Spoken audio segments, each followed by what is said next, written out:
Good evening, my name is Maximiliano Sapien, and today I am presenting why Columbus Day shouldn't be celebrated.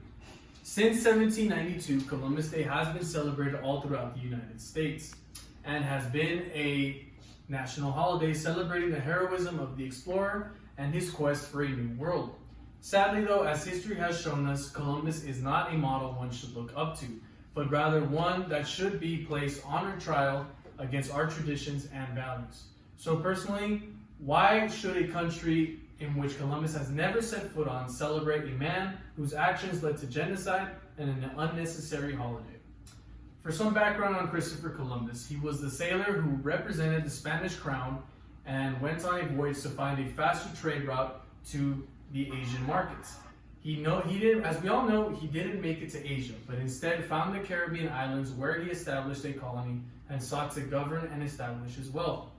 Contrary to most beliefs, Columbus never set foot on North American soil and dominated the Central and South American lands, and yet more than 50 American cities, towns, and counties are named in his honor.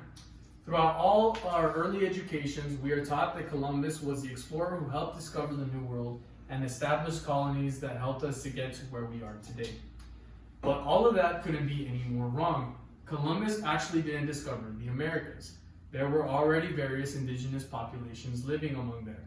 Also, in earlier times, Nordic people had already arrived and established colonies in North America a mere 400 years earlier. These early settlements in America are attributed to Columbus, but were actually colonized by the English. So Columbus's actions, no matter how significant, didn't contribute to the colonization of North America. Early education also taught us that Columbus questioned the status quo and went against conventional beliefs that the world was flat. Again, none of this is true. Most of the European population already had an idea that the world was round since the times of Greek philosopher Aristotle. To top it off, Columbus wasn't even Italian. Italy didn't exist back in his day, and he was born off of the coast on an island called Genoa. Many of the things we were taught in school are inconsistent to what history tells us. This is one of the main reasons why more than 50% of American adults still wish to celebrate Columbus Day, because they are unaware of the facts. In 1934, President Roosevelt signed Columbus Day into a national holiday that would be recognized by the federal government. Individual states aren't required to observe the holiday, and more recently, even some states and counties have opted out to replace that holiday with Indigenous Peoples Day. The meaning behind the changing of said holiday is to recognize those Native people who have survived the colonization period and violence brought upon by the European powers. It helps remind us of the harsh reality most of the Indigenous people faced during Columbus's voyages.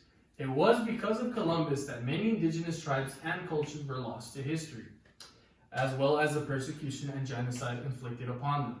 History shows that Columbus was actually a tyrant who caused the death of more than 3 million natives within the span of a decade for all his personal gain and wealth. He had natives dig mines in search of gold, and many were lost in said mines. Columbus and his men forced their way through different tribes, murdering and pillaging in search of goods. Men, women, and children were all slain, even pregnant women as well, with no disregard for their lives. Many women, as young as the age of 9, were sold into trades as well as raped by Columbus's men, which in turn introduced new sicknesses that natives had not been exposed to, such as syphilis and gonorrhea.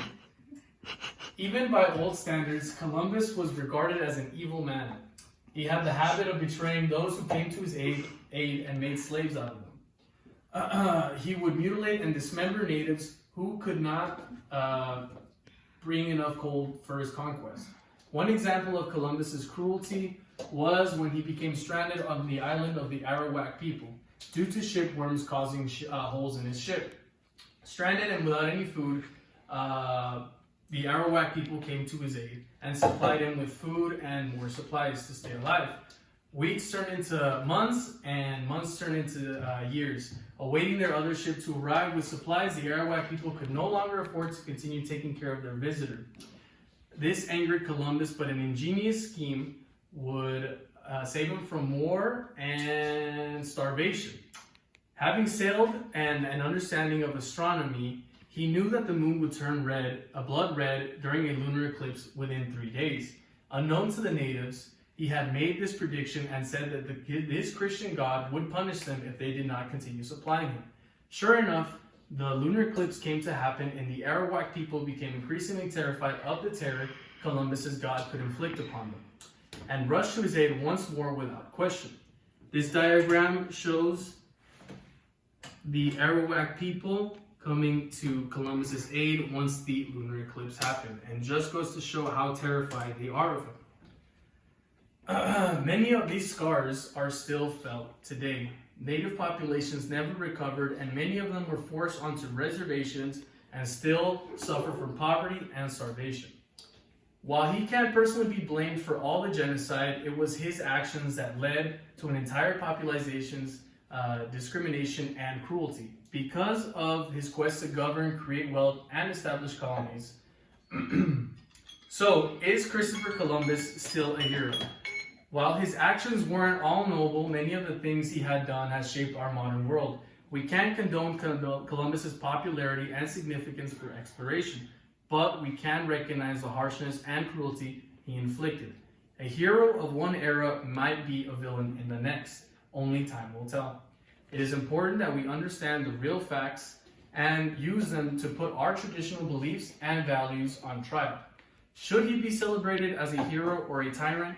History has told us the answer. Now it is up for us to decide.